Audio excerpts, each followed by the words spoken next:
네, 지금까지 여러분들께서 메두기 목사님과 함께 크리스마스의 유래와 또 그 의미와 그 뜻에 대해서 함께 이야기를 나누어 보았습니다. 계속해서 크리스마스에 대해서 얘기해 볼 텐데요.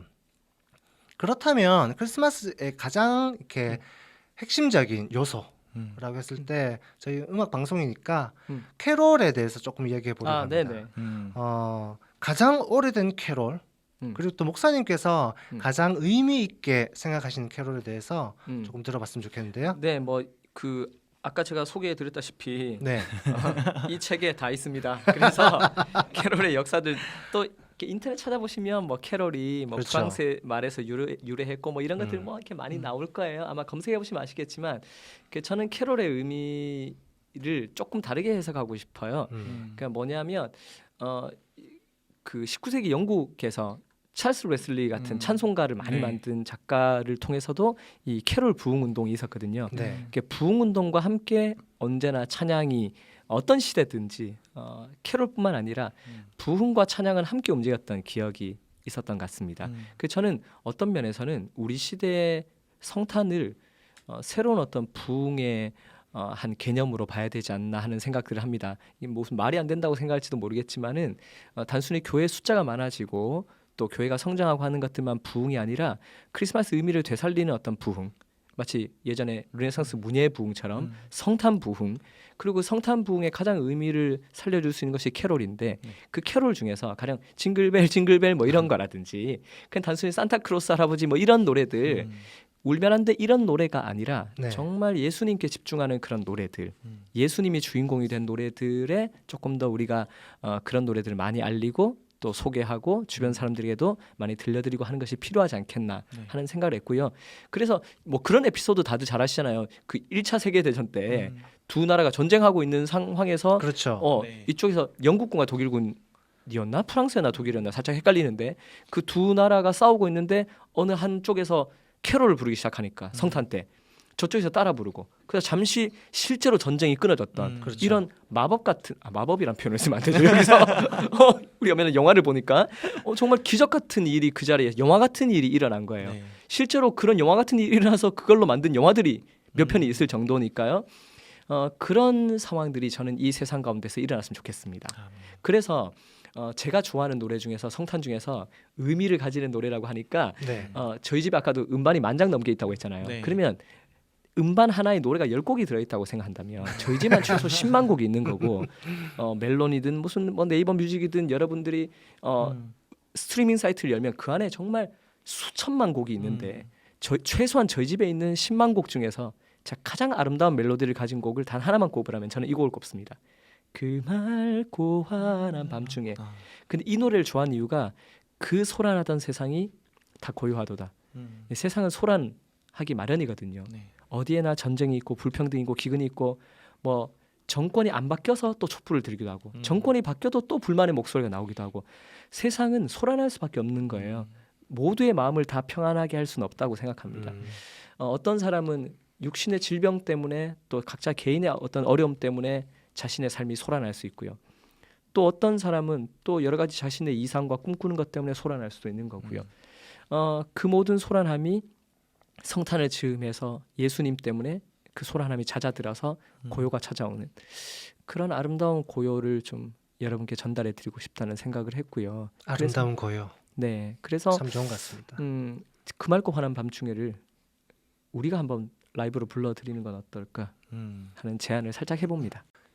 예배 현장에서 만나는 많은 우리 크리스찬들이 예배를 대하는 태도와 또 찬양을 부르는 태도, 기도하는 것 그런 것들을 많이 지켜와 보셨고 네네. 또 그것들에 대해서 많이 설교도 하셨을 테고 했는데 누구보다 이런 캐롤을 대하는 크리스찬들이 어떤 태도를 가져야 할까에 대해서 잘 말씀해 주실 수 있을 것 같아요. 누구보다 많은 현장을 겪으셨기 때문에. 네네. 저는 아까도 말씀드렸다시피 캐롤이 딱 거리에 울려 퍼지기 시작하면 이제 연말이 되는구나. 네. 사람들은 이 음악을 통해서 어떤 학습적인 부분이 있잖아요. 그렇죠. 그러면 이제 또 연말 연시 구세군이 종소리 들려오니까 조금 그 1년 동안 못했던 착한 일도 조금 하고 이제 또 연말에 되면 또 뭐 막년회니 뭐 송년회 이런 거 이어지면서 또 술을 또 많이 먹어야 되겠구나 이런 생각하는 직장인도 많을 테고. 그렇죠. 근데 저는 캐롤은 1년 내내 부르는 거라고 생각합니다. 가령 창반가운 신도 우리 첫 곡으로 들려드렸지만은 네. 엎드려 절하세 늘 주님 앞에 우리가 엎드려야 되는 거예요. 박사의 입장이 되어서 황금과 유향과 모략 같은 것들을 주님 앞에 늘 바치는 사람이 되어야 되는 거고 아까도 우리 불렀던 노래처럼 이 소란한 세상을 주님의 그 사랑과 은혜 안에서 고요하게 만들어야 되는 것들을 해야 되는 거고 그런 의미에서 매일매일 캐롤을 부르면서 살아가는 삶 또 그 캐롤 가사처럼 그 가사를 묵상하면서 그리스도의 사랑과 은혜를 사람들에게 나누면서 살아가는 삶을 조금 더 고민해 주시면서 살아주셨으면 좋겠고 불러주셨으면 좋겠고 또 더불어서 이게 좀 특별한 경험인데 한여름에 네. 한여름에 캐롤 불러보십시오. 굉장히 시원해집니다. 이거는 그냥 아주 일반적인 정서적으로도 이런 게 도움이 돼요. 실제로 제가 제 크리스마스 앨범을 뉴욕에서 온 재즈 뮤지션들과 작업을 했거든요. 그렇죠. 근데 그 여름에 저희가 녹음했어요. 그 여름에 캐롤 녹음하면서 정말 저희가 신나고 행복했었거든요. 그런 것처럼 모든 계절에 다 부를 수 있는 캐롤을 고민하면서 불러주시기를 부탁드리고 또 그와 더불어서 제가 만든 노래 중에서 블루 화이트 크리스마스라는 노래가 있어요. 그렇죠. 기억하시겠지만 네. 한글 제목은 푸르고 창백한 크리스마스예요. 누구에게는 화이트 크리스마스, 행복한 크리스마스인데 누구에게는 또 굉장히 블루한 크리스마스가 전혀 행복하지 않은 사람들이 있거든요. 가령 아빠의 성탄 선물을 크리스마스 선물을 기대할 수 없는 가난한 아이들이라던가 또 부모님이 안 계신 아이들이라던가 또 아이들에게 좋은 선물을 사줄 형편이 안 되는 가난한 부모들이라던가 또 찾아올 가족이 없는 노인들에게는 크리스마스 전혀 행복지 않습니다. 근데 더 심각한 문제는 예수님이 화려한 예배당과 교회 안에서 크리스마스가 행복하지 않으실 수도 있다는 생각을 해봅니다. 주님을 행복하게 해드리는 캐롤과 또 여러분들의 나눔과 섬김이 함께할 때 이 캐롤이 더 빛을 발하지 않을까 생각해 봅니다. 예수님께서 행복한 크리스마스 그 크리스마스를 만들어가기 위해서 우리가 교회와 또 우리의 삶이 어떻게 바뀌어 가야 할까? 또 크리스마스 전야제를 다 하잖아요. 네. 오롯이 예수 그리스도를 기리는 마음으로.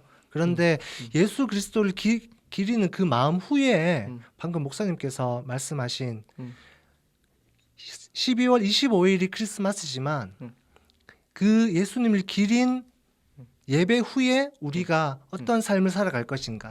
그때 진짜 예수님께서 행복하시는 크리스마스가 재현된 순간이라는 생각이 듭니다. 이 말 저 굉장히 박간사님이 굉장히 아름다운 얘기를 해주셨는데 제가 좋아하는 말 중에도 빈센트 반 고흐가 이런 얘기했어요. 나는 축제의 다음 날이 두렵다.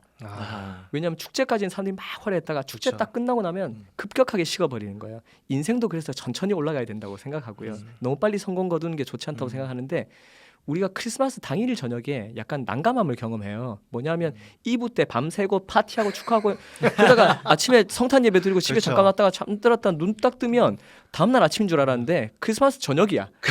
아니 성탄절인데도 불구하고 그날은 마치 눈 녹은 다음에 지저분해지는 것처럼 아무 의미도 없고 그런 식으로 우리의 마음이 식어버리지 않고 오래오래 성탄의 의미를 간직했으면 좋겠고 아멘. 이건 조금 얘기를 전환하자면 박간사님 기억하시는지 모르겠어요. 제 신혼여행을 박간사님이 같이 갔거든요. 저는 그 3박 4일을 어, 아주 세밀하게 기억하고 있습니다. 4박 5일이었죠.